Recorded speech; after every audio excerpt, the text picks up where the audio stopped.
जय श्रीराम पिलामाने आज आम षष्ठ श्रेणी साहित्य बहिर धूली पाठ विद्युत प्रभा देवी लिखित धूली पाठर सार कथा जानिबा कठिन शब्द गुड़िकर अर्थ जानिबा आउ पाठ्यपुस्तकर अभ्यास प्रश्न उत्तर गुड़िक जानिबा। ताहले पिलामाने जदि चैनल रे नुआ थाओ ताहले चैनल को निश्चय सब्सक्राइब करि नेबो आउ भिडियोटी भल लागिले निश्चय लाइक टी करिवो आउ कमेंट करिवो आउ तुम सांग मानक सहित शेयर करिवो। ताहले चलो आमे डेरी न करी स्टार्ट करिवा धूली पाठर सार कथा। सार कथा हला आकाश तले थिबा धूलिकणा विश्वरे सबुठारु क्षुद्र अटे। जीवन रे तार काहा सहित किछि मान अभिमान नाही। प्रतिदिन केते जीवजंतु सेमानक पादरे दଳି चकटी ताकू कष्ट देउछंती हेले मनरे टिके दुख न करी से विकार शून्य होई सही परी एही धरा पथरे पड़ी रहिछि। ए पृथ्वी रे घटुथिबा दुख सुख सहित तार कोनोसी संपर्क नाही। तेबे से खाली जानिछि ए विश्वर जीवगण तारी देहरे शेषरे विलीन हेबे। तार मुहरु कथा बाहरु नाही। से अति दरिद्र तार केही साहा भरोसा नाहांती। तथापि सबु प्रकारर चाप सही नेबारे तार मथा बेस दक्ष अटे। सृष्टिर आरंभ कालरू धूली सबुकिछि अभियान बसी देखुअछि। आकाश तले थिबा धूलिकणा ए पृथ्वी रे खूब सान हेले मध्य तार आदर्श अत्यंत महान। कठिन शब्द गुड़िक हला अभिमान। अभिमानर अर्थ हला अहंकार। जीवजंतु कहिले जीवजंतु, पीड़ई कहिले कष्ट दिए, सबुरी कहिले समस्तंकर, मिति कहिले सबुदिने, निर्विकार कहिले विकार शून्य भावे, धरा पथे कहिले पृथ्वीर रास्तारे, बुकु कहिले छातीरे, निस्व कहिले दरिद्र, भरोसाहीन कहिले साहा भरोसा शून्य, चिर कहिले सर्वदा, दक्ष कहिले योग्य, शिर कहिले मथा। एबे आमे पाठ्यपुस्तकर अभ्यास प्रश्न उत्तर गुड़िक करिबा। 1 नंबर क धूलिकणा निजकू कौन बोली कहूछि। आंसर ए पृथ्वी रे धूलिकणा निजकू खूब छोट बोली कहूछि। ख धूली को केउ मानक पाद पीड़ा दिए। आंसर धूली को सबु जीवजंतु मानकर पाद पीड़ा दिए। ग धूली किभଳି भावरे पृथ्वी उपरे पड़ी रहिछि। आंसर धूली निर्विकार भावरे पृथ्वी उपरे पड़ी रहिछि। घ विश्वजीवंक विषय रे धूली कौन कहिछि। आंसर जगतर दुख सुख सहित धूलीर किछि संपर्क नाही, हेले विश्वर जीवगण तारी देहरे मिसुछंती एकथा से जानिछि। उ सृष्टिर आरंभ दिनरू धूलिकणा कौन देखुछि। आंसर सृष्टिर आरंभ दिनरू जेते सबु अभियान परिवर्तन घटिछि बा घटुअछि से सबुकू धूलिकणा देखुछि। 2 नंबर क धूलिकणा निजकू अति सान मणिबार कारण कौन।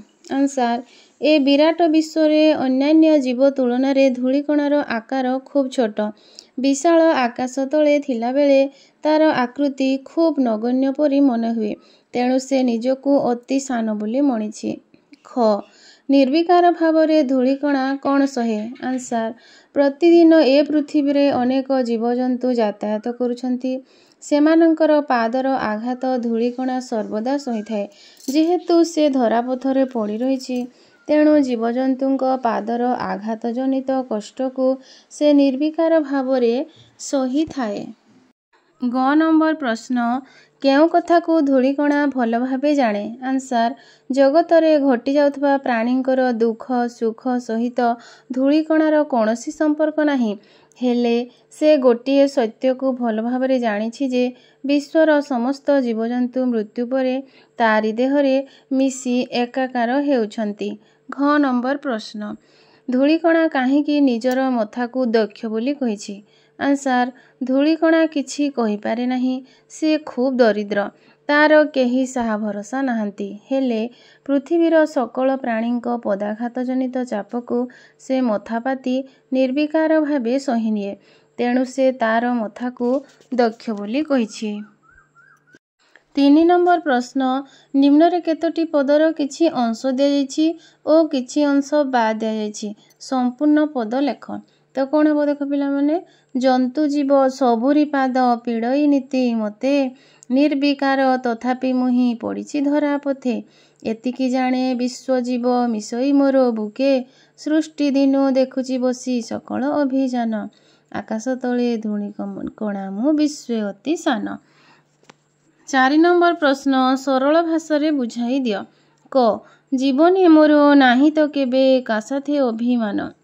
ସଂସ୍କୃତ ପଦ୍ୟାଂଶଟି ନାରୀ କବି ବିଦ୍ୟୁତ୍ ପ୍ରଭା ଦେବୀଙ୍କ ରଚିତ ଧୂଳି କବିତାରୁ ସଂଗୃହୀତ। ଏଠାରେ ଧୂଳିକଣାର କାହା ଉପରେ କିଛି ମାନ ଅଭିମାନ ନାହିଁ ବୋଲି କବି ବର୍ଣ୍ଣନା କରିଛନ୍ତି। ଆକାଶ ତଳେ ଧରାପୃଷ୍ଠରେ ଧୂଳିକଣା ରହିଛି। ଏହି ବିଶ୍ୱରେ ସମସ୍ତ ପଦାର୍ଥ ତୁଳନାରେ ତାହା ଖୁବ୍ ସାନ ଅଟେ। ସେ ଏତେ ଛୋଟ ଯେ ଅନ୍ୟ ସହିତ ନିଜକୁ ତୁଳନା କରିବାକୁ ଅବସର ପାଏ ନାହିଁ। ସେ ଜୀବନରେ କେବେ କାହା ସହିତ ମାନ ଅଭିମାନ କଳି ତକରାଳ କରେ ନାହିଁ। ବରଂ ସେ ଏହି ବିଶ୍ୱରେ ସବୁ କିଛି କଷ୍ଟକୁ ସହି ନେଉଛି। ବାସ୍ତବରେ ଏହି କବିତାରେ ଧୂଳିକଣା ଯେ କେତେ ମହାନ ତାହା ସହଜରେ ଜାଣି ହେଉଛି। ଖ ନମ୍ବର ପ୍ରଶ୍ନ, ଜନ୍ତୁ ଜୀବ ସବୁରି ପାଦ ପୀଡ଼ଇ ନୀତି ମୋତେ। ସଂସ୍କୃତ ପଦ୍ୟାଂଶଟି ପଠିତ ସାହିତ୍ୟ ବହିର ଧୂଳି କବିତାରୁ ସଂଗୃହୀତ। ଏଠାରେ ନାରୀ କବି ବିଦ୍ୟୁତ୍ ପ୍ରଭା ଦେବୀ ଧୂଳିକଣାର ଜୀବନଧାରା ସମ୍ପର୍କରେ ଆଲୋକପାତ କରିଛନ୍ତି। ଧୂଳିକଣା ଏ ବିଶ୍ୱରେ ସବୁଠାରୁ ସାନ ଅଟେ। ତାର କାହା ଉପରେ ମାନ ଅଭିମାନ ନାହିଁ। ବରଂ ପ୍ରତିଦିନ ଏ ସୃଷ୍ଟିର ପ୍ରତ୍ୟେକ ଜୀବଜନ୍ତୁ ନିଜର ପାଦ ଆଘାତରେ ତାକୁ ଅହରହ ପୀଡ଼ା ଦେଇଥାନ୍ତି। ସେହିମାନଙ୍କର ପଦାଘାତ ଜନିତ ପୀଡ଼ାକୁ ସେ ନିର୍ବିକାର ଭାବରେ ସହି ନେଇଥାଏ। ଧରାପୃଷ୍ଠରେ ସେହିପରି ସବୁକୁ ସହି ନେଇ ସେ ପଡ଼ି ରହିଥାଏ। ନିଜର ମୁହଁ ଖୋଲି କାହାରିକୁ କିଛି ଅଭିଯୋଗ ଶୁଣାଏ ନାହିଁ। ବରଂ ଜୀବଜନ୍ତୁମାନଙ୍କୁ ସେ ଆପଣାର ସହନଶୀଳତା ଗୁଣର ଆଦର୍ଶକୁ ଦେଖାଇ ଚାଲିଛି। ବାସ୍ତବରେ ଧୂଳିକଣାର ଏହି ମହାନ ଗୁଣ ଆମ ସମସ୍ତଙ୍କର ଧ୍ୟେୟ ହେବା ଉଚିତ। ଗ ନମ୍ବର ପ୍ରଶ୍ନ, ଜଗତେ ମୋର କି ଯାଏ ଆସେ ଦୁଃଖେ ଅବା ସୁଖେ।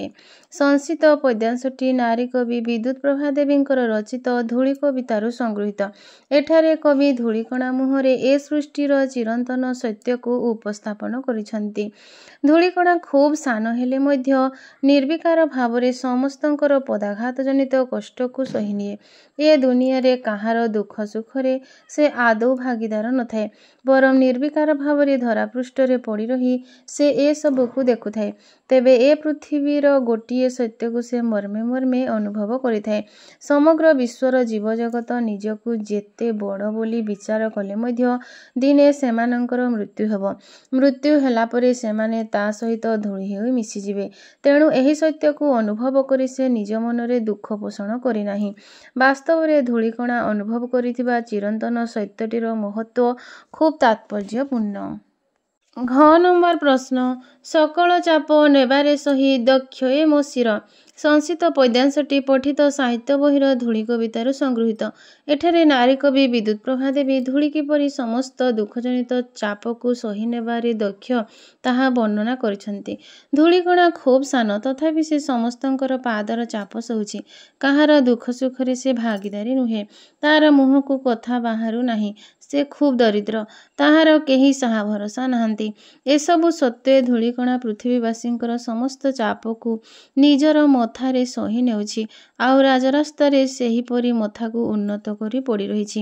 ନିଜେ ନିଃସ୍ୱ ହେଲେ ମଧ୍ୟ ସମସ୍ତଙ୍କର ଦୁଃଖ କଷ୍ଟକୁ ଯେ ସେ ସହିପାରେ ଏହା ସେ ମୁକ୍ତ କଣ୍ଠରେ ଜଣାଇ ଦେଉଛି। ବାସ୍ତବରେ ଧୂଳିକଣାର ଏହି ଆତ୍ମବାଣୀ ବେଶ୍ ହୃଦୟସ୍ପର୍ଶୀ ଅଟେ। ଅ ନମ୍ବର ପ୍ରଶ୍ନ, ଆକାଶ ତଳେ ଧୂଳିକଣା ମୁଁ ବିଶ୍ୱେ ଅତି ସାନ। ସଂସ୍କୃତ ପଦ୍ୟାଂଶଟି ଧୂଳି କବିତାରୁ ସଂଗୃହୀତ। ଏଠାରେ ନାରୀ କବି ବିଦ୍ୟୁତ୍ ପ୍ରଭା ଦେବୀ ଧୂଳିକଣାର କ୍ଷୁଦ୍ରତ୍ୱ ସମ୍ପର୍କରେ ସୂଚାଇଛନ୍ତି। ଏ ସୃଷ୍ଟିର ସମସ୍ତ ପଦାର୍ଥ ମଧ୍ୟରେ ଧୂଳିକଣା ଖୁବ୍ ସାନ ଓ ନଗଣ୍ୟ। ସେ ନିର୍ବିକାର ଭାବରେ ଧରାପୃଷ୍ଠରେ ପଡ଼ି ରହି ଜୀବଜନ୍ତୁଙ୍କର ପାଦର ପୀଡ଼ାକୁ ସହି ଚାଲିଛି। କାହାର ଦୁଃଖ ସୁଖରେ ସେ ଭାଗୀଦାରୀ ନୁହେଁ। ବରଂ ଯେତେ ନିଃସ୍ୱ ହେଲେ ମଧ୍ୟ ସେ ସମସ୍ତ ଚାପକୁ ନିର୍ବିବାଦରେ ଆପଣାର ମଥାପାତି ସହି ନେଉଛି। ସୃଷ୍ଟିର ଆରମ୍ଭରୁ ସେ ରହିଛି। ଯେତେ ସବୁ ପରିବର୍ତ୍ତନ ଏ ସୃଷ୍ଟିରେ ହେଉଛି ତାହାକୁ ସେ ବସି ଦେଖୁଛି। ତଥାପି ନିଜେ ଖୁବ୍ ଛୋଟ ହେଲେ ମଧ୍ୟ ଏ ସୃଷ୍ଟିର ସର୍ବବିଧ ଲୀଳା ରହସ୍ୟକୁ ଦେଖିବାରେ ସେ ମୂକ ସାକ୍ଷୀ ପାଲଟିଛି। ବାସ୍ତବରେ ଧୂଳିକଣାର ଭୂମିକା ଏ ସୃଷ୍ଟିରେ ଖୁବ୍ ଗୁରୁତ୍ୱପୂର୍ଣ୍ଣ। 5 नंबर प्रश्न समान अर्थ बुझुवा आउ गोटे लेखाएं शब्द लेख। जीवन जीवनर अर्थ है प्राण। धरा धरा कहले धरित्री बा पृथ्वी। जंतु जंतु कहले प्राणी। निस्व निस्व कहले दरिद्र। दक्ष दक्ष कहले समर्थ। 6 नंबर प्रश्न गद्य आकार रे लेख। कौन हम आंसर निर्विकारे तथापि मुही पड़ी धरा पथे अर्थात मु तथापि निर्विकार भाव धरा पथरे पड़ी रही। ख नंबर प्रश्न जगते मोर कि जाए आसे दुखे बा सुखे अर्थात जगतर दुख सुखरे मोर बा कौन जाए आसे। ग नंबर वाक्यहीन निस्व मुही भरसाहीन चिर अर्थात मु वाक्यहीन निस्व और सर्वदा भरसाहीन अटे। घ नंबर प्रश्न सकल चाप नेबारे सही दक्ष ए मो शिर मोर एही मथा सबु प्रकार चाप को सही नेबाकू समर्थ अटे। 7 नंबर प्रश्न क स्तंभरे थिबा शब्दर अर्थ ख स्तंभरू बाहर करी खातारे लेख ओ क स्तंभर प्रत्येक शब्द को नहीं गोटे लेखा वाक्य गठन कर। तो देख पिला माने कौन हबो एटा चिर सर्वदा तापरटा हबो कौन शिर मुंड तापरटा हबो जगत दुनिया तापरटा हबो निस्व जहार किछि नाही। एबे वाक्य गठन करिबा चिर मार्कोनी रेडियो उद्भावन करी चिरकाल पाई जस रखिगले। तापरे आसिला शिर राजांक शिररे मुकुट शोभा पाए। तापरे आसिला जगत जगतरे बहु प्राणी रहिछन्ति।